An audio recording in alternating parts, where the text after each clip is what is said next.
नमस्कार, मी डॉक्टर शीतल. आपला आयुर्वेद या चॅनलवरती मी तुम्हा सर्वांचं मनापासून स्वागत करते. आपण प्रत्येक घराच्या समोर एक कोहळा लावलेला आपल्या सर्वांना दिसतो. मग तो कोहळा फक्त घराच्या वरतीच लावलेला इतकंच त्याचं महत्त्व आहे का? तर तसं नाही. त्याचं महत्त्व आपल्या शरीराकरिता आयुर्वेदीय दृष्टीने खूप महत्त्व आहे. त्याचं औषधित्व पण खूप त्याचं महत्त्व आहे. मग ते कुठलं ते जाणून घेऊया.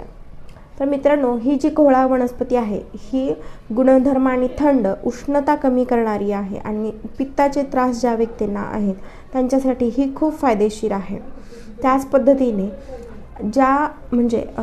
लॅपटॉप, मोबाईल, कम्प्युटर याच्या अतिवापरामुळे जर आपले डोळे लाल झाले असतील किंवा डोळ्यांच्या खाली काळी वर्तुळे झाली असतील तर त्या व्यक्तीला ह्याच्या कोहळ्याच्या रसामध्ये कापूस भिजवून तो आपल्या डोळ्यांच्या वरती ठेवायचा आहे. त्याच पद्धतीने ज्या व्यक्तींना उष्णतेचे त्रास म्हणजे लघवीला जर जळजळ होत असेल किंवा तळपाय, तळहात ह्याची जळजळ होत असेल तर अशा व्यक्तींमध्ये देखील आपण हा कोहळा वेगवेगळ्या पद्धतीत वापरू शकतो.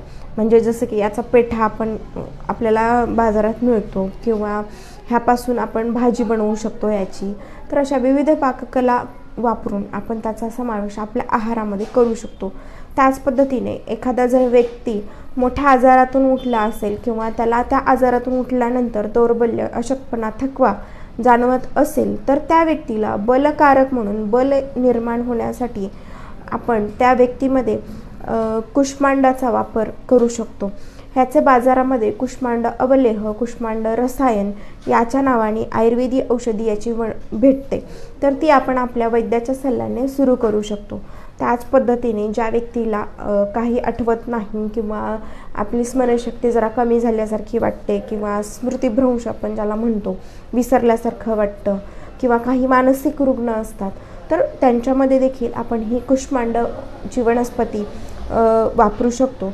त्याच पद्धतीने काही महिलांना मासिक पाळीचे जर काही त्रास असतील किंवा उष्णता शरीरात उष्णता जास्त झाल्यामुळे गर्भधारणा राहण्यामध्ये अडथळा निर्माण होत असेल तर त्या महिलांमध्ये देखील आपण कुष्मांडाचा वापर नक्की करू शकतो.